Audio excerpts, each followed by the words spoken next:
What is going on, everybody? Welcome back to Blitz Fantasy Football. My name is Ryan Linkletter. I'm here with Bryce DeGroat. We are talking tight end tiers in fantasy football before the NFL draft, going over some of our favorite prospects in redraft and dynasty that you guys need to note ahead of draft day, which could make a massive impact on if you win your fantasy football league.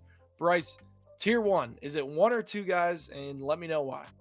I have two. I think Ooh. I think Stowers is closer to Sadiq than he is to whoever you say the tight end three is. I think those guys are honestly. I think Sadiq would be here, Stowers would be here, and then there's a quite a bit of a drop off to the third tight end. So I mean, consensus says Sadiq's the best. I'm not disagreeing with that, but I really like Stowers. When we did the Broncos mock draft, we kind of hit on Stowers if he falls to them in the second round. I'm really liking Stowers' play style. There's question if he could be moved to a wide receiver at the next level. I mean, he started as a quarterback, went to tight end. Now they're saying he could be moving to wide receiver, but regardless, turn on the film. This guy knows how to make plays, and I think he's going to be special regardless. So I have it as two.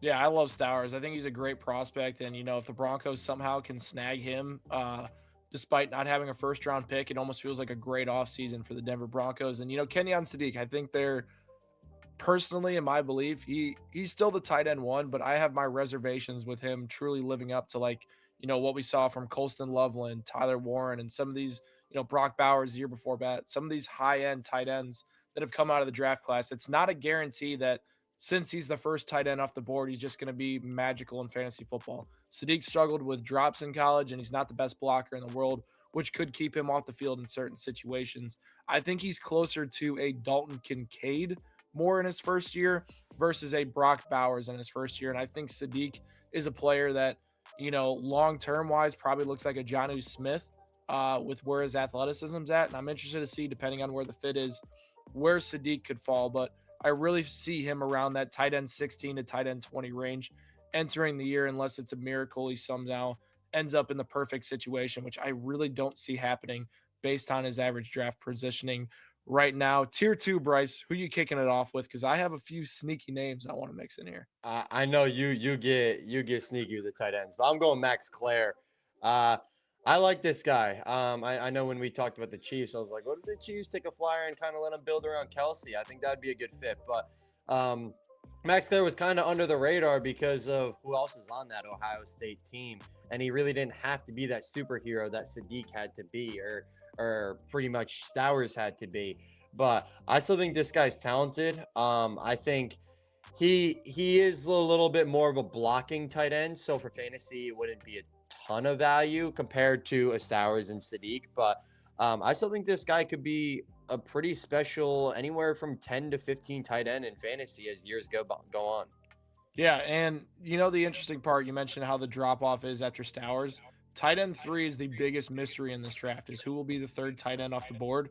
Two guys that are completely undervalued, in my opinion, at this point, especially in terms of fantasy football purposes, are Tanner Kazeel and Dallin Bentley. Kazeel went to Houston. He's transferred a few times. Great receiving production. He's 6'7" too. Like, this guy can play in the in line. He can play in the slot.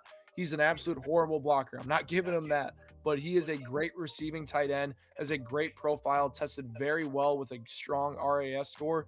He's a modern day tight end, and I think a team looking for a receiving tight end, I think the Chiefs would be interested, like we've mentioned, as a long term play, which would help in Dynasty. And then Dallin Bentley, he's a little bit better of a blocker, and the biggest question marks with him are he's only had one good year of production and nothing else to show for it.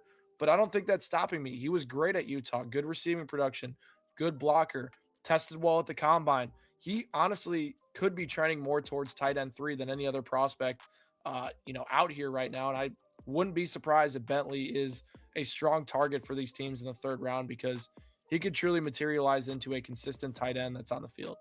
Yeah, no, I like that. And I think the last guy that I want to hit on personally is Justin Jolly.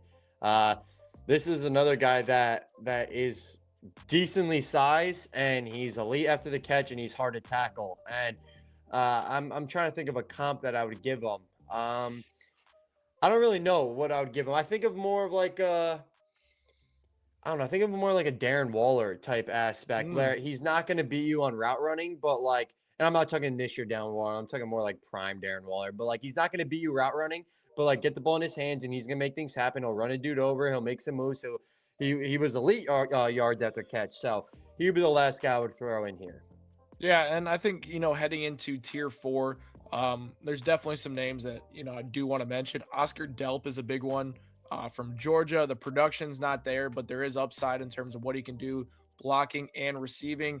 I think with him, it's going to depend on where he lands. I think he could be a team where they want a blocking tight end. Delp could fit there. If they want, a team where it's a better situation long term, I know we keep mentioning the Chiefs. It's probably the team everybody's looking to see what they do at tight end in this draft.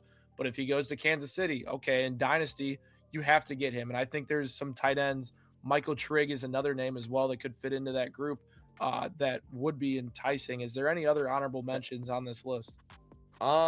That's about it. Thing is, I like Michael Trigg overall, but he's probably the biggest blocking tight end out of all the guys we named, and it's just from a fantasy football aspect, he's gonna be pretty much, I feel, Useless.